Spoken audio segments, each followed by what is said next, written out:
하나, 둘. 네, 하나, 둘, 셋. 화이팅! 파이팅! 정말로 기다리고 기다렸습니다. 청년분들하고 대화하고 싶었습니다. 제가 대학교에 강의를 가면은 가끔 이런 얘기를 합니다. Boys be ambitious. 청년이여 큰 뜻을 품어라. 우리는 ambitious라는 말을 야심을 가져라라고 하는데 원래 이 어원이 어디냐면은 1868년 메이지 유신 이후에 일본이 서방화되면서 가나안 학교, 홋카이도의 가나안 농락교에 미국에서 온 교감 선생이 있습니다. 윌리엄 클라크. 윌리엄 클라크가 기독교 선교 활동하다가 쫓겨나게 됩니다. 쫓겨날 때 일본 학생들한테 한 말, Boys be ambitious. 청년이요, 큰 뜻을 품어라. 우리는 야심이라고 하는데 일본 사람들 그것을 다이치라고 해가지고 대지, 클 때자 뜻이라고 합니다. 이 용어를 좀 더 말씀드리면은 Boys be ambitious, not for money or self-aggrandizement, not for the evanescent thing which men call fame, but for that a man ought to be 돈이나 자기 충족이나 명성이라는 헛된 것을 쫓지 말고 청년으로서 응당해야 할 것을 위해서 큰 뜻을 품어라. 제가 꼭 여러분들한테 드리고 싶은 말씀입니다. 여러분들이 응당해야 될 게 바로 자유민주주의고 청년의 미래입니다. 우리가 대통령 탄핵 사태를 경험하면서 정말로 우리 자유민주주의 체제를 붕괴시키고자 하는 어둠의 칼텔 세력이 있다는 걸 느꼈습니다. 그 칼텔 세력에 의해서 대통령이 희생을 하겠습니다. 자유민주주의, 법치주의, 수호는 여러분들이 짊어져야 할 우리의 숙명적인 과제입니다. 청년의 미래, 어제도 우리 손양광 교수님하고 연금개혁, 청년행동 여러분들하고 교탄 집회를 가졌습니다. 정말로 이것은 연금개혁입니다. 자식들한테 부모들이 빛을 물려주는 이런 계약입니다. 그래서 저는 강력하게 반대 의사를 표시했습니다. 그런데 중요한 것은 청년의 미래를 결정하는 데 있어서 청년이 소외되고 있다는 사실입니다. 청년 정책이면 청년을 위한 정책이 청년 여러분들이 참여해서 여러분들의 목소리가 반영되는 구조를 만들어줘야 되는데 그게 안 되고 있다. 적어도 우리 같은 사람이 나서서 여러분들의 목소리를 낼 수 있는 그 환경, 토대를 만들어주는 게 저 같은 사람이 응당해야 할 일이라. 그래서 우리 전한길 대표님하고 이런 자리를 만들었습니다. 우리 전한길 대표님 정말로 젊은 분들한테 시대적인 양심의 목소리, 또 어떤 지혜와 해안을 주시고 아주 존경한 분입니다. 이제 우리 김성호 크라운시, 손영광 교수님, 또 우리 연태웅, 김계리 변호사님, 또 김정희 대표님, 조평수 대표님, 저희가 지난 겨울 몇 개월 동안 같이 했던 정말 충절 지사들하고 함께해서 더욱더 오늘 이번 뜻깊은 자리를 통해서 여러분들이 기탄 없는 의견을 개진해 주십시오.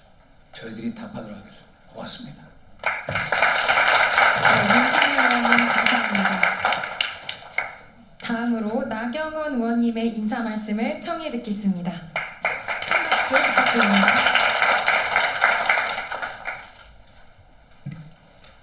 오늘 자유민주주의와 청년의 미래를 위한 2030 토론회를 만들어주신 우리 윤상현 의원님 정말 감사드립니다.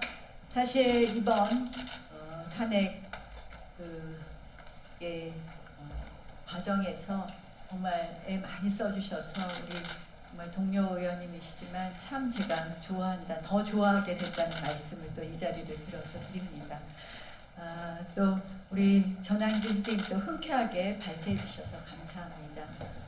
오늘 그리고 참석하신 청년 여러분들 제가 한 분 한 분 이렇게 뵈니까 다 정말 애국지사십니다. 그동안 너무 수고하셨고요. 또 우리 김성원 대표님 빼놓을 수가 없죠. 정말 우리 초기에 초창기부터 확고한 여러 가지 좋은 말씀으로 많은 분들께 우리 자유민주주의에 대한 생각을 확고하게 심어주신 거 감사하게 생각합니다. 저는 여러분들께 감사하면서 사실은 정말 죄송하게 생각합니다. 여러분들이 거리에 나갈 수밖에 없고 여러분들이 외칠 수밖에 없게 한 우리 정치권, 특히 우리 국민의힘 더 반성해야 된다고 생각을 합니다. 저는 사실은 이런 사태가 올 때까지 국민의힘이 더 처절하게 싸웠어야 된다고 생각을 합니다. 그러나 우리는 그렇지 못했습니다. 저는 사실 근데 늘 이런 싸움에 있어서 뭐 변명 같지만 늘 앞장섰는데 제가 이 당의 리더십에 없으면서 그 역할을 제대로 못한 것 같아서 정말 두고두고 죄송하다는 말씀 드리면서 그런 뜻으로 어제 대선 출마 선언했습니다.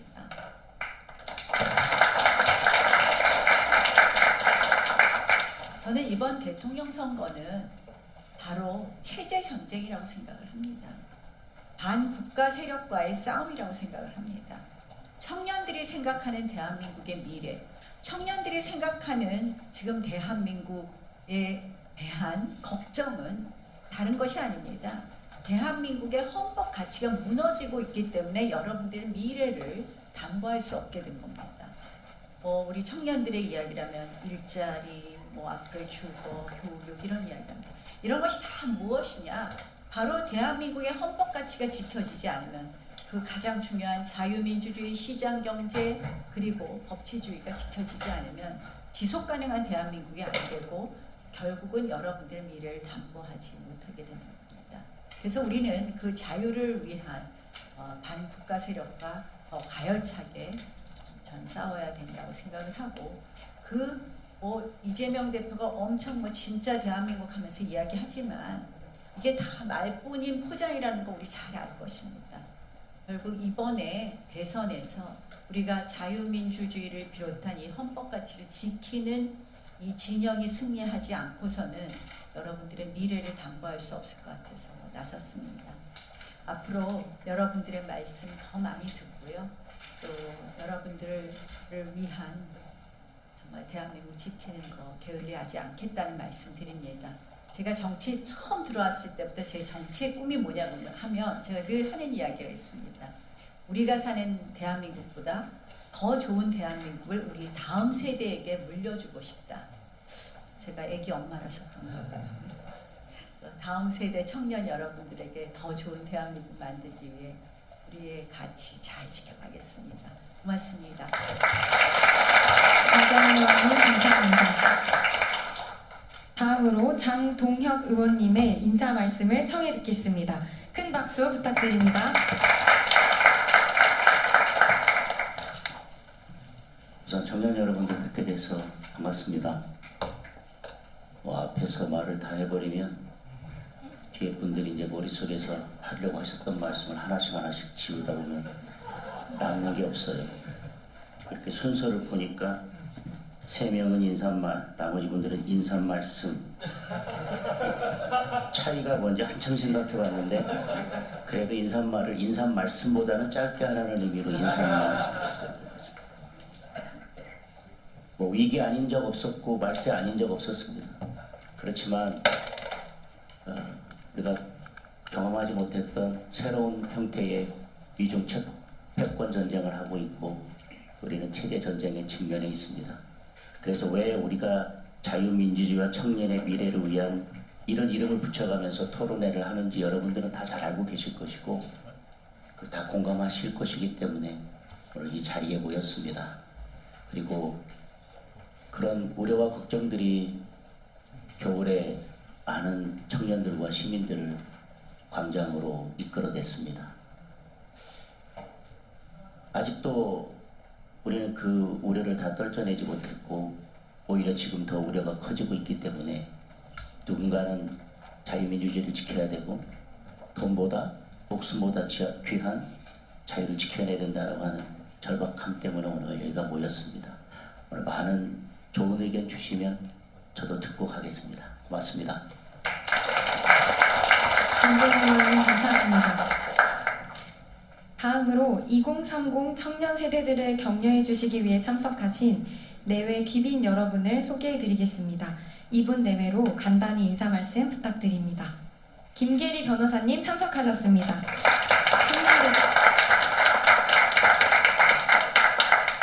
만나서 반갑습니다. 이영건입니다. 아까 여기 오기 전에 전학규 선생하고 회의를 좀 하다가 이제 왔는데 저희 최대의 관심은 사실 부정선거입니다. 평생을 거의 KBS 입사해서 거의 40년 가까이 그것이라고 수단 만들고 뭐 춘영 60분 이렇게 팩트하고 싸워왔는데 제가 12월 중순부터 부정선거에 관심을 가지고 저희 스태프들하고 회의를 쭉 하면서 부정선거의 실체가 어떤 것인지를 쭉 파악해 왔거든요. 근데 이제 거의 뭐 2달도 안 남은 시기에 대선이 있는데 과연 부정선거가 어떤 식으로 이 대선에 영향을 미칠 것인가에 대한 거를 지금 뭐 집중 분석하고 있습니다. 그래서 기회가 된다면 좀 이따 그 이야기를 좀 더 심도 있게 나눴으면 합니다. 그리고 우리 모두가 가장 조심해야 될 게 부정선거에 대한 걸 어떤 음모론이나 아니면 정말 토론할 가치조차 없는 그게 소위 당 국민의힘 내에서나 민주당을 팽배하고 전반적으로 국민 사회에 퍼져 있는 이거에 승복을 하면 안 됩니다. 절대 저 선거 이길 수 없다고 생각합니다. 그 점에 있어서 깊이 분석하고 그다음에 통계와 수치로서 이야기를 할 때 저는 바로 있을 대선에서 승산이 충분히 있다고 생각합니다. 그 부분에 대한 집중적으로 토론을 하고 싶습니다. 반갑습니다.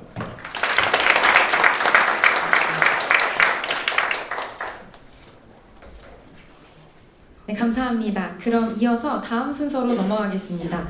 다음은 전한길 강사님께서 발제해 주시겠습니다. 네, 반갑습니다. 전한길입니다.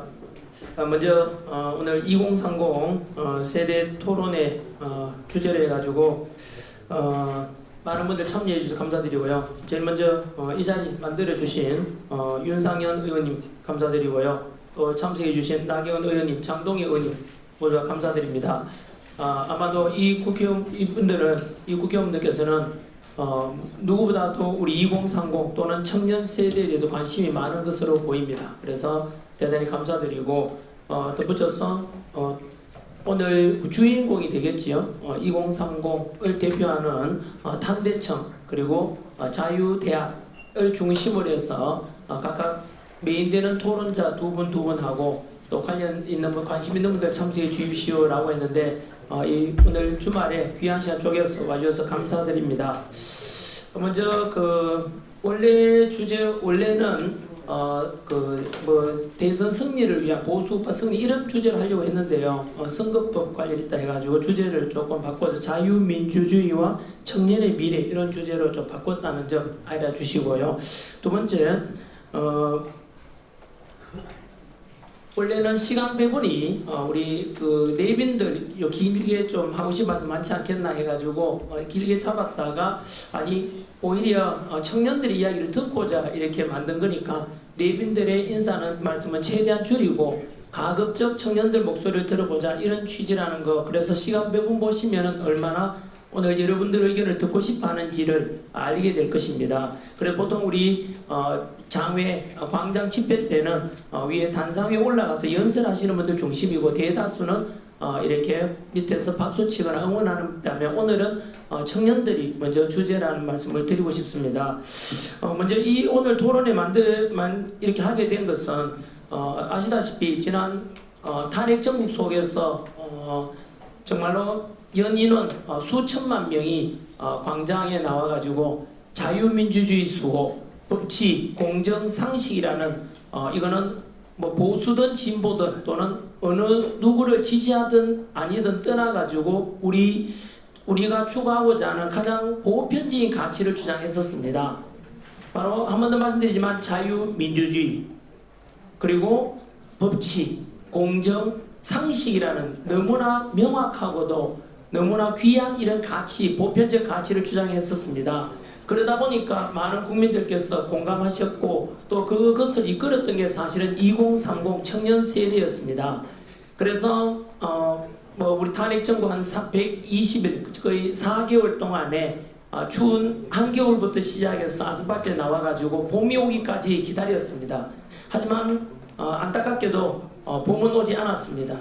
출래 불사춘이라는 말처럼 봄은 왔지만은 지금 바깥에는 여의도 벚꽃 축제가 열리지만 사실은 우리 함께 탄핵 반대 그리고 자유민주주의 그리고 공정상식 법치를 주장했던 사람들 마음속에는 봄이 오지 않았을 것입니다. 여전히 해결된 것은 하나도 없습니다. 어찌 보면은 4월 4일에 있었던 헌법재판소의 선고 결과는 8대0이라는 그래서 탄핵을 바랬던 사람들 쪽에서는 봐라 8대0이지 않냐 4대 뭐 6대4 6대3도 아니고 6대2도 아니고 8대0이지 않냐 그런데 너희들이 주장했던 대통령 탄핵 반대 그 전부 다 거짓말이었다.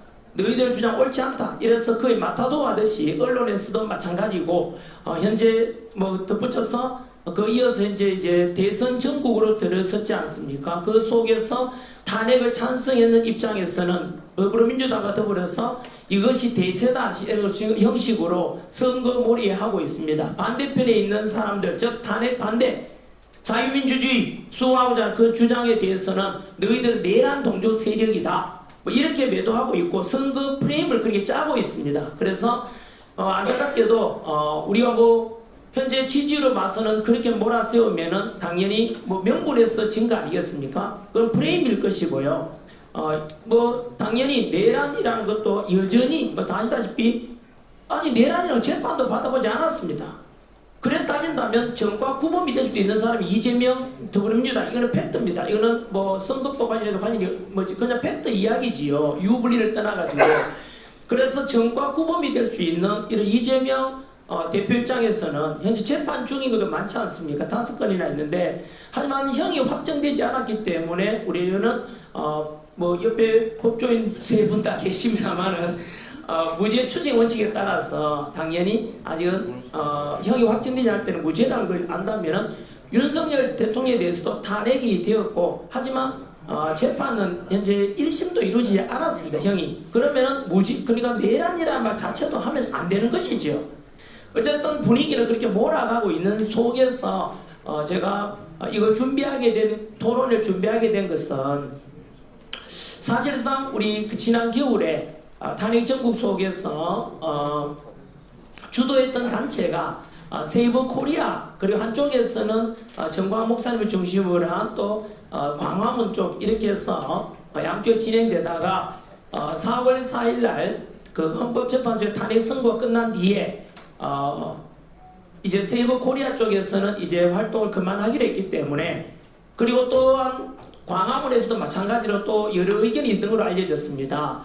다시 뭐 국민 저항권을 발동할 것이냐 아니면은 뭐 대선 정부에서 보수 후보를 지지함으로 해가지고 승리하도록 할 것이냐 이런 논쟁이 있기도 하고 여하튼 우리가 이렇게 해서 아스팔트 위에서 우리 광장을 이끌어왔던 2030 청년 세대들이 현재 기댈 곳도 없어진 것 아닌가 또 방향에 대해서도 혼란을 겪고 있는 것 아닌가 해서 잘못하면은 지금 이 여론몰이 당하듯이 우리가 추구했던 자유민주주의 그리고 보수주의의 소중한 가치들 그리고 법치주의와 공정상식이라는 것을 주장했던 우리들에게는 지금 절망감만 남은 것 아닌가 이런 속에서 그것은 그렇지 않다 우리가 향후 어떻게 투쟁할 것인지에 대해서 한번 논의해보자 그런 취지입니다. 덧붙여서 4월 4일날 헌법재판소에 대통령 탄핵 8대0으로 인용되고 탄핵이 그리고 파면됐지 않습니까? 일주일이 지난 어제 4월 11일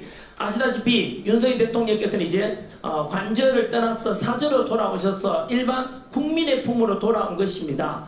그 속에서 잠깐만 말씀드리면 윤석열 대통령이 어제 발표하신 거 보셔서 알겠지만은 참 놀라운 것을 발표하셨습니다. 어떤 말씀하셨는가 하면은 언론에서 이야기한 대로 그렇게 뭐 패배 그게 아니고요. 분명히 윤석열 대통령께서는 밝히셨습니다.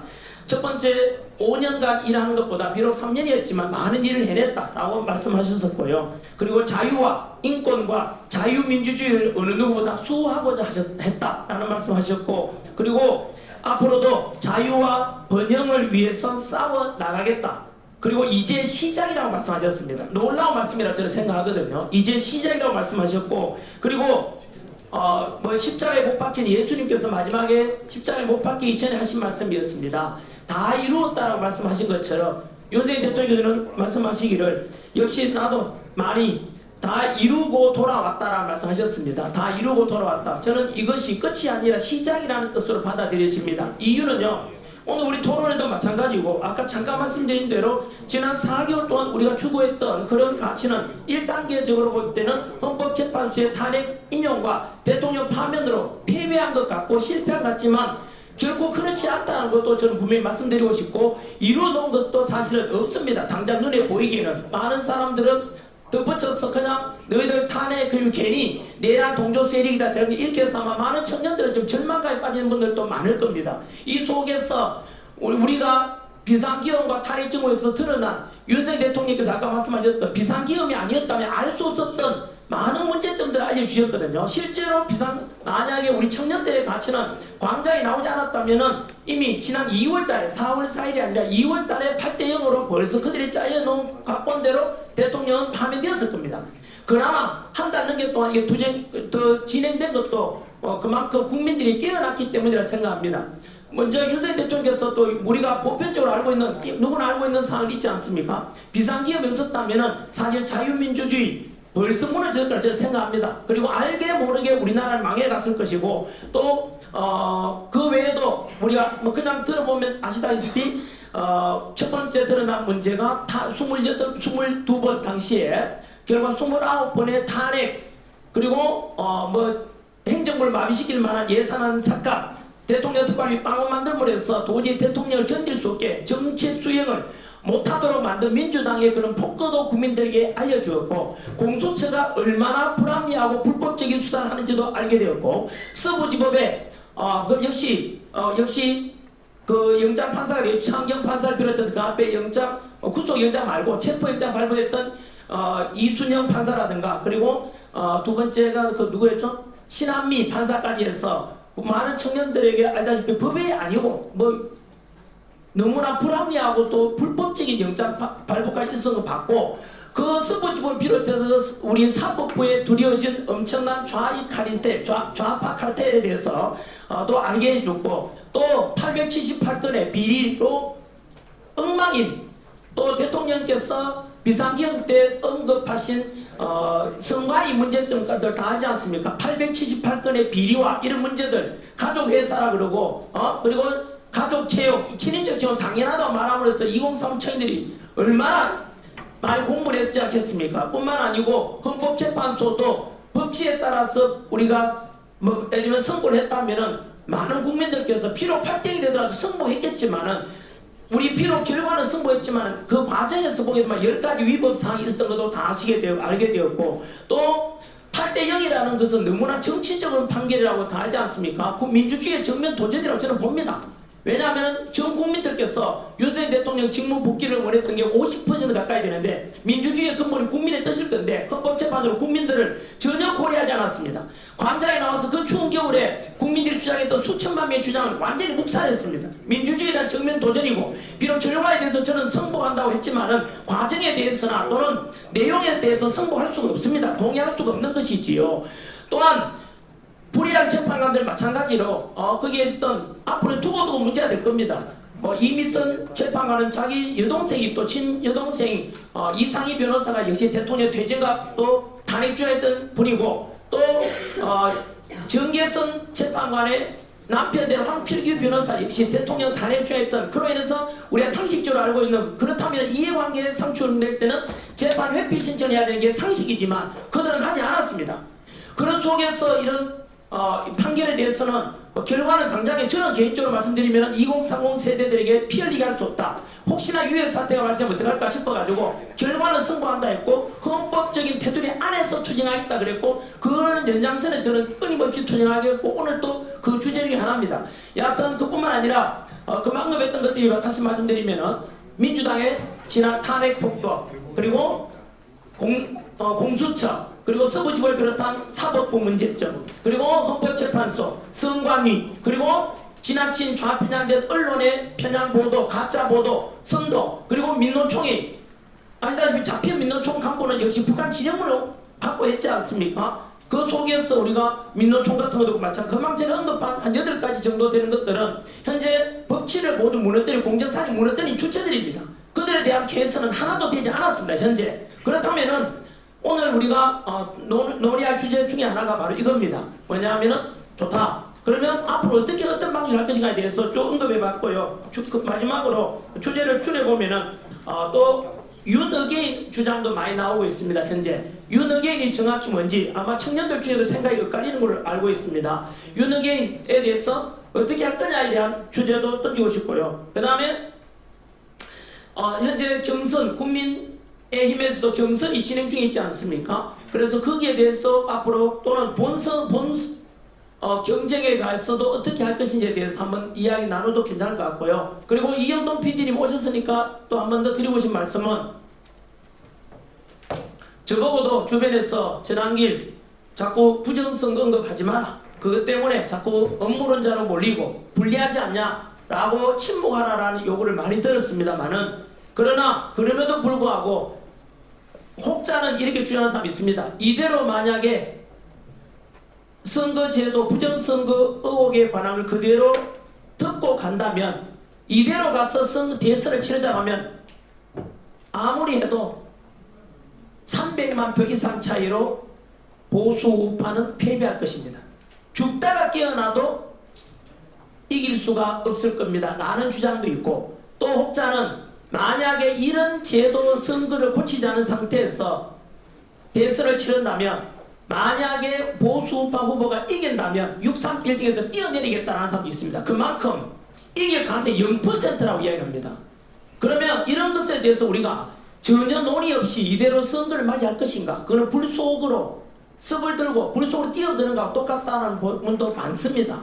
이런 주제에 대해 전환길이 과연 계속 침묵해야 될지에 대해서도 스탑 더 스틸 해가지고 우리가 너무나 이번에 탄핵 반대 주장 속에 도둑 맞지 말자라는 주장이 많았지 않습니까? 그것처럼 그런 주제도 저는 언급해도 되지 않겠나. 그래서 우리가 오늘은 어느 누구의 어떤 지위도 없이 여러분 청년들께서 생각하시는 이런 그만 제가 던진 주제 현안에 대해서 간단히 말씀드렸었고요. 이 속에서 다양한 무슨 말씀인지 좋습니다. 앞으로 투쟁 어떻게 할 것인지 어떤 방식으로 우리가 해줬으면 바라는지에 대한까지도 한번 논의했으면 좋겠습니다.